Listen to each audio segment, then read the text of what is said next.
Welcome, adventurers, to Loop Hero Academy. Teddy here, and in today's episode, we are going to be earning the trophy Crunchy Company. Requiring you to have 10 living skeletons in one battle, you're going to have to get more skeletons in one place than a barbecue serving spare ribs. Consider this the aspiring Necromancer's final exam. So obviously you have to bring the Necromancer to earn this trophy. That is what I am running in the example here. There is going to be no other way to get 10 living skeletons in a single battle, and so you're going to need to be building him, emphasizing his max summons stat. Now this stat is very unique. It is capped at +1 per item. It never scales, unlike all the other stats in the game. And combining this with the fact that his stat of summon quality also scales very differently. It still does scale, but it plateaus very quickly on the 25 to 30% range per item. This means that you can successfully use items that are extremely underleveled compared to your loop. I have been in situations where I was successfully running rings at level 8 and 9 on loop 19. It is because those rings were giving me additional max skeletons and the improvement to summon quality, as long as you are keeping up with your skeleton level and some other splattering of stats, and you're getting enough attack speed through forests on the map. You can be successful with extremely under-leveled gear on the Necromancer. You just have to know that you focus on getting the rings with max skeletons and summon quality, and then you only take improvements if they are a direct upgrade.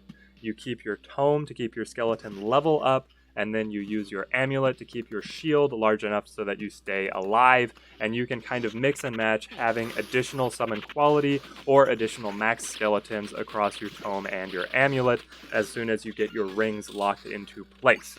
And that is going to help you really improve your Necromancer runs and keep your max set of skeletons behind you high. Now, when we look at what traits we want to pick up, the Necromancer has so many good traits.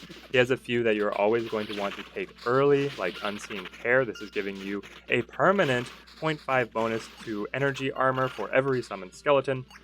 Getting that scaled early on, you will never be sorry. Another great one is Field Practice, improving the skeleton's level per loop. Another way that you can keep your skeletons relevant, even when you are locking part of your build, your rings, to be stagnant, as long as those rings are giving you additional skeletons to summon. So those two traits are very hard to turn down. But when you are specifically looking at earning a Crunchy Company, Art of Control is basically essential, and I think this is one of his best traits overall, adding +1 to maximum number of skeletons. Also here, Edge of Impossible, giving you a 20% chance to exceed the max number of skeletons and summon 2 of them during the last summon. You effectively twin the last skeleton that you are trying to summon. Overall, I think this trait is one of his weaker ones, but specifically for this trophy, it is very useful for being able to put you over the edge. A final shout out goes to Hoard, which I will discuss a little later, a trick that can lead to you earning the trophy extremely quickly. Now, say that you follow all of this up to this point, so you're in an encounter where you summon your max of 7 skeletons, and then you hit the 20% chance off of Edge of Impossible to twin your final summon into 8, and that still is going to leave you short of the trophy. So how do you make up this difference? Well, skeletons from cemeteries count toward the trophy. This is the simple answer. So with a little help from these guys lying around in the boneyards, you can easily pump your numbers up to 10.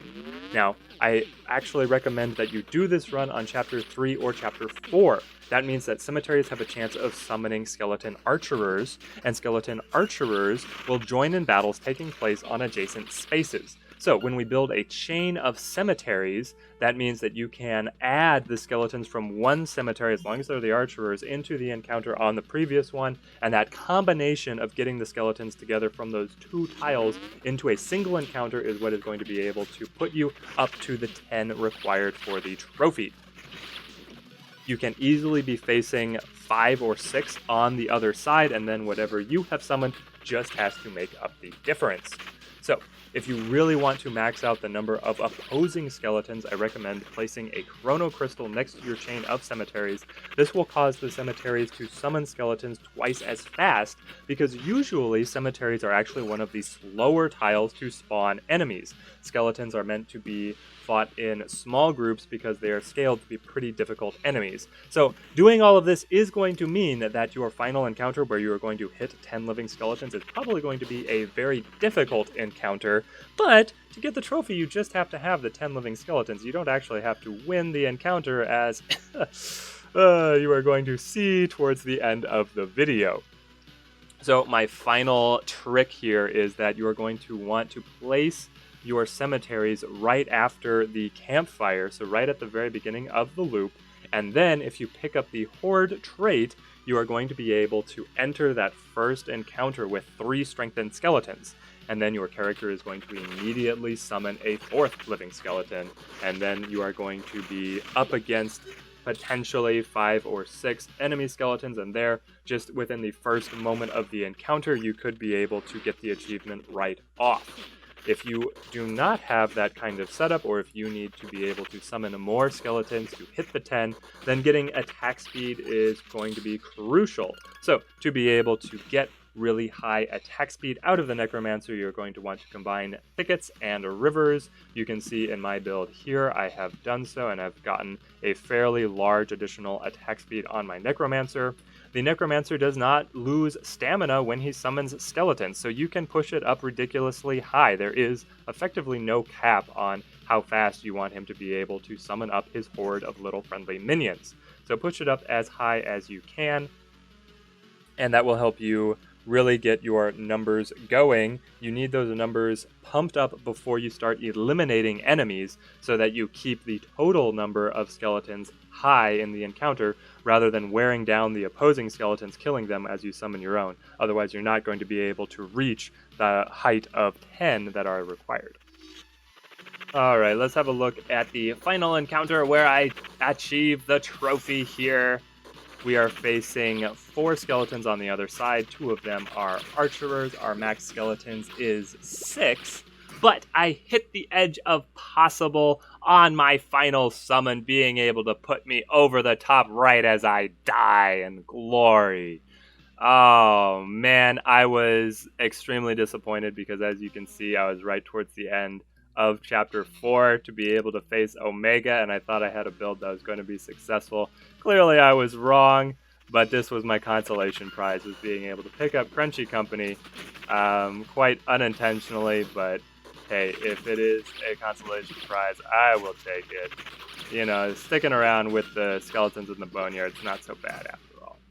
So there you go. With these few simple tricks, you too can snag this trophy without even having to manage the headache of building a Necromancer only with items that increase your max summons. Leave a like and subscribe if you want to see more of my achievement guides in Loop Hero. Thank you guys, and have a good one.